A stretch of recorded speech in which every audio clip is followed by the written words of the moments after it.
I'm gonna go ahead.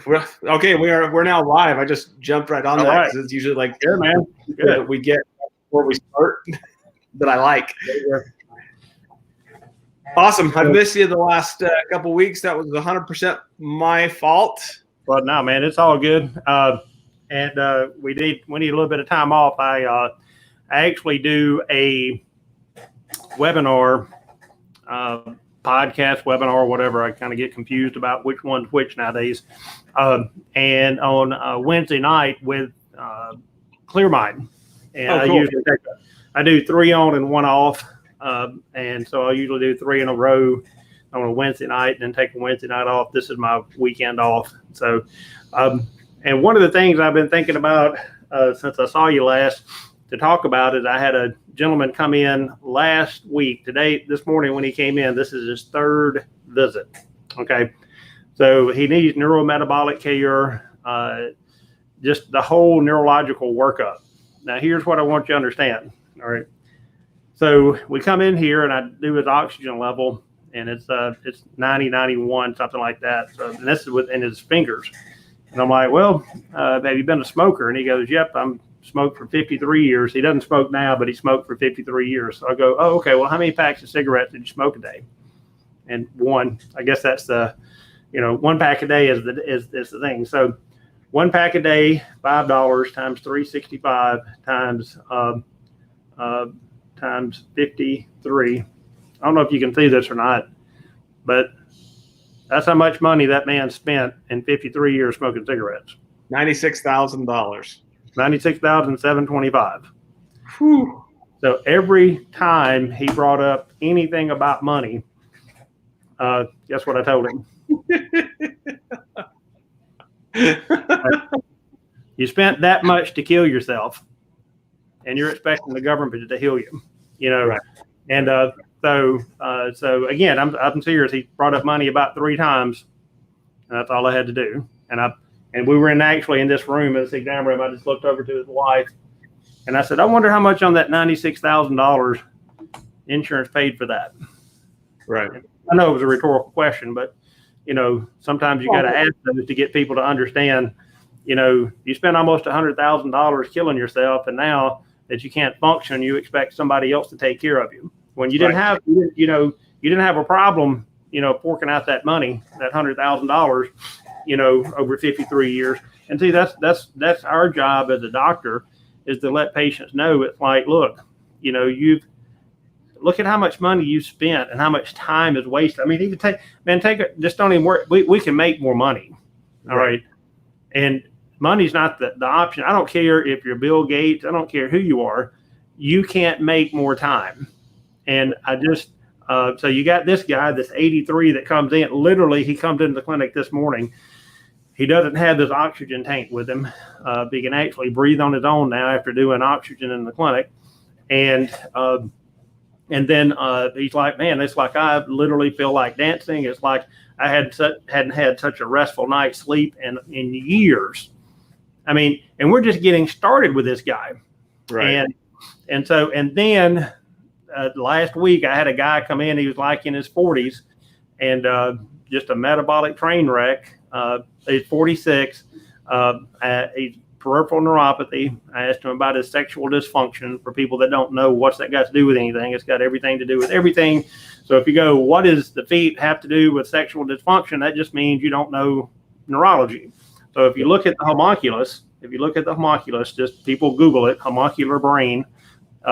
And by the time the neurological input gets into your brain, right, in this, it's called the parasagittal space. We got a right brain, left brain when they come together.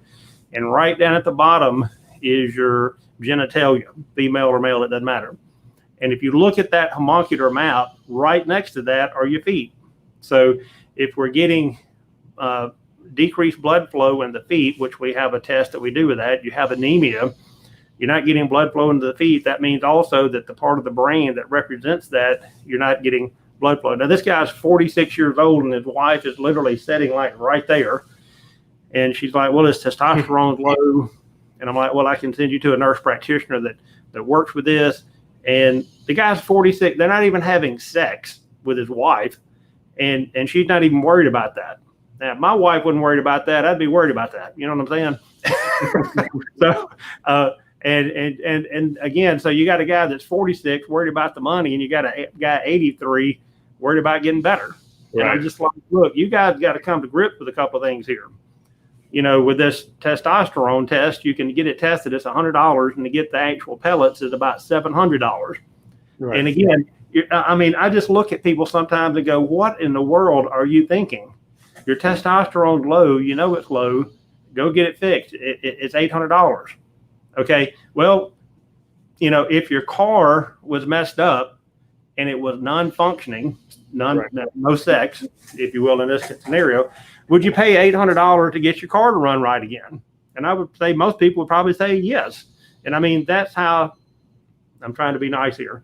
That, you know, stupid and ignorant people are. Right. Is you're going to spend more money on your motorcycle, your lawnmower, your jet ski, and the car than what you're going to, you know, pay on getting you better and functioning as a human being. And so anyway, I just, you know, I don't know. Sometimes people get on my nerves, no pun intended, but you know, it's they, you know, I'm just like, do you not see? I wish you could see what I see. And it's you're like that one guy's 46, and you can't even function in your world right now. Right. And so anyway, so you got one guy that's 83 that's ready to do care. You got a guy that's 46, and you know, and I'm just anyway. You just that want to be fixed. Think about the 46-year-old too. That's not. You go ahead and fix the testosterone problem, but if you're still whacking your blood sugar to pieces, absolutely, yeah, drinking soda, and you know you point at the $96,000 number, we could add the cost of soda over a lifetime to that as well, because those are killing you. I look forward to the day, and the day will come when we realize that soda is just as destructive as cigarettes. We're not there yet. People aren't willing to. What is now? What is it? I'm sorry. You were breaking up. What is it as destructive as cigarettes? Yes, soda. Oh, absolutely. So we will see the day that there are class action lawsuits against Pepsi and Coke, and because of the health problems that they're creating, and I think we're going to see it in our lifetime. Yeah. Well, I mean, again, you look at, you go back to, all right, let's go back. See, when we grew up, type 2 diabetes was called adult onset diabetes. Right. Okay. And the reason it was adult onset is because the standard American diet was just kind of starting to etch into our society. And that is sodas, fast food, French fries, potato chips, all that stuff. Back before that generation, you know, if it didn't come out of the ground, people just didn't eat it. And so, but people would, you know, you end up with a lot of sugar, a lot of candy, a lot of high carbohydrates. And now we notice that, okay, well, kids that are 6 and 7 years old have this type 2 diabetes, so we can't call it adult onset anymore. Right. But then you look at what these kids are eating. And I mean, man, when I go to the grocery store, I mean, Faye does most of the shopping, but when I go to the grocery store, I just like to look in other people's cart and just, I mean, you look in their cart and you can tell where they're going to be 5 years from now. Okay. You're going to be fat. You're going to have dementia. We're looking at Parkinson's over here. You know, we're looking at neuropathy over there because, again, is now let's back up. We used to have adult onset diabetes, which we can't call it that anymore because kids are having it. So now it's type 2 diabetes. And then now type 3 diabetes is Alzheimer's. So, and if, you know, and it's not really in the scope of this webinar today, but basically what happens is you have these proteins that are in your cells, and you have these amyloid protein, tau, and alpha-synuclein, and these provide structure for the cell. This provides neurotransmission for the cells under healthy conditions. But when you get blood sugar dysregulated, and then now these proteins can't do their job, and they start to clump together, and then they start to abnormally fold. And then think about it like this. I don't know if you ever watched this show or not. I've never watched it, but it's a great example. It's called Hoarders. where you have people that buy things and they never, they just keep stacking it in their house. And you know what I'm talking about, right? So that's kind of that clumping together. And you have these Lewy bodies, and is the name of it. And then so they clump together. Now we can't get transmission. We can't get through our house. And over decades, what happens is this blood sugar is just one of the causes. Clumps these proteins together, and then we start having Alzheimer's. We start having focus and attention problems. We start to see personality we're losing our personality. So it's, again, it's the research is there. People can, it's funny how people want to read research that they like, but then when it's research like, oh, I don't know about that, I don't know if I want to do that, it's like, well, okay, don't do it, So, but anyway, I got a patient on the next visit. I just got all of his blood work back and his lab results, and he's drinking and he's doing better. But I told him when he came in, I'm like, if you want me to help you, you got to get off all these diet sodas. Now, he doesn't just have one diet soda. It's Diet Mountain Dew, Diet Coke, Diet Dr. Pepper, and I can't even remember what the other one is, but it was 4 of them that was on there. And now we did the Cyrex array number 3, and he's got 3 areas of autoimmunity. Wow. And so it's, anyway, we got, and this is how you change people's lives. And again, I want people to understand too, is that, these things are investments in your life, and we invest in our life, or you don't do anything and you just let it, slip away. The cost of my program is not doing anything, because we know that not doing anything requires more suffering, more brain loss, more nerve loss, and doing care. If I accept people for care, we start laying down these neurological pathways and stimulating them. We create neuroplasticity. We reconnect the brain and get the body, and the brain. The body is just an outward expression of how well your brain's functioning. Right. And so, and we want to. We the whole purpose of the neurological exam is to find out what neurological pathways are deficient. And then we do that, and we figure out which ones are running correctly. So the ones that are deficient, we need to, of course, stimulate those pathways. Right. And I saw a study this morning where, like, for example, with Parkinson, I actually saw it this weekend. I pulled it up this morning, but printed it off. But, one of the first things that when it comes to Parkinson's, the last thing we get is the tremor. The first thing we actually get is loss of smell. Right. And the studies show that you're going to lose smell 15 years before you even start to get any types of symptoms. And see, the next symptom is constipation. Then you start to have sleeping disorders.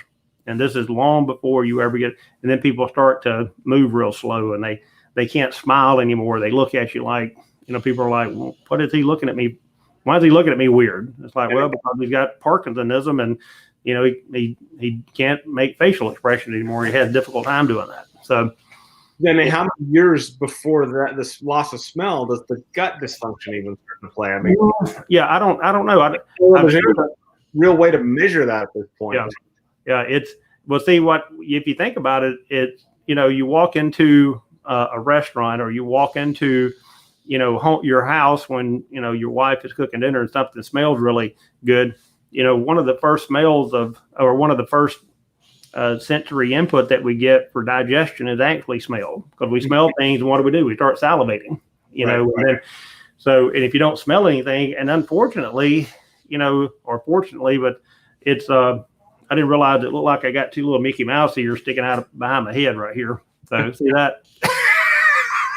Use your imagination, man. So anyway, but it's, part of our smell is how we enjoy food. Right. Because we've all had a cold, and then the wife wants to go out and have a steak, and you're like, well, I might as well be eating cardboard here, because there's no enjoyment in the steak because of the olfactory sensation. Because see, our tongue actually just has to do with sweet, salty, bitter, and sweet, salty, bitter, and whatever all. But it's that we have very few limited sensory input to our tongue. But see, our olfactory gland has like 4,000 different, not 4,000 different receptors, but it has the ability to detect 4,000 different odorants. So that's why when we lose our smell, we lose the pleasure of eating. And so, but yeah, I mean, and then see the brain. See what happens is after it hits the nose, then you start to negatively impact the next step is it actually damages the vagal nerve, and that's why you get this constipation. And that's so again, it's anyway. It takes years from the time we lose our sense of smell, and that's why when patients come in, we want to test their smell and to see. And I know people can have some sinus problems and all that. So if people are like, "Oh my God, I lost my smell yesterday," well, it could be because of sinus problems or whatever. I mean, we in the South, where it's getting ready for spring coming up, so there's going to be a lot of pollen, and people are going to have a lot of sinus issues. But anyway, the key thing I wanted to talk about today is that guy that came in last week. And what is so amazing, Brady, is again the man has already got his life back, or is on the way to getting it back. And so it's we always have the time and we always have the money to do what's important to us. And if our health is important, if our continuing education, and I mean, to me, it's like if I'm going to invest in anybody, I'm going to invest in me because I want me to be at my peak level. And it's like I told doctors at the seminar I gave in Houston, Texas, the first person you got to fix is you. You got to fix your headset, your mindset. You got to fix your brain. You got to fix your gut. You got to find out if you have a gluten sensitivity problem. You got to find out if you got some blood sugar issues, because I know, back in the day, I did a gluten test, and I mean, this is 15, 16 years ago. Mm-hmm. And I wouldn't die hard into, oh, well, I don't have any symptoms of stuff. And then patients would come in and just barely could function, peripheral neuropathy, brain fog. And they're like, oh, well, it's difficult to do gluten sensitivity. You know what I'd say? You're right. Oh, man, we'd have this pity party, man. And it's just, we just might as well just had our little gluten club over here. Nothing gets fixed, nothing gets solved, but we'll get over here and have a pity party. And I said, you know what? It's the only time that I'm going to accept no as an answer, like, no, I can't do that, is I've got to do it myself. And that's what I did. And so, that's what we. That's when your doctor is one of the crabs in the bucket. You got a problem. Yep. Yeah, I saw a young lady last week that was in her early 20s that she's stuck in this vicious cycle of anxiety and gut dysregulation issues. And, my training tells me to fix her gut first, but my instinct tells me we're going to get the anxiety to calm down first. So with that particular individual, what we did for her is we got her on some suntheanine, which is L-theanine, which is an amino acid that actually helps balance out your brain waves. And you talk about vagal stimulation. I have her doing, when she's in the car, I told her to hum her music, not sing it, just to stimulate her vagal nerve. So I'm excited to see her this week. Going to see how see if she can get her home down a little bit. Heal. But all this stuff that we talk about, it all comes back to fix the gut, fix the brain. If you can do those two things, you're going to change some lives in a big, big way. But you have to do it yourself. Yep. The beginning steps of this are always in this description of the video. I've got a link to your book in there, Andy. If you tip your head to the there you go, right there, License to Heal. Let me. Here we go. Here you go. You ready? There's a link. Look, guys, that is the best $20 you're ever going to spend if Thank you. actually just read the dang thing. And then there's also a link to my wife and I. Our weight loss class is tonight, all about fixing the gut. Nice. So the information's there. We're giving it to you. So please take advantage of that. Absolutely. Andy, why don't we wrap it up for this week? We're back on track for once a week. I'll see you next week. Look forward to it, Brady. Love you, man. We'll talk soon. End the broadcast. You stay tight for just a second, okay, Andy? Okay, I will.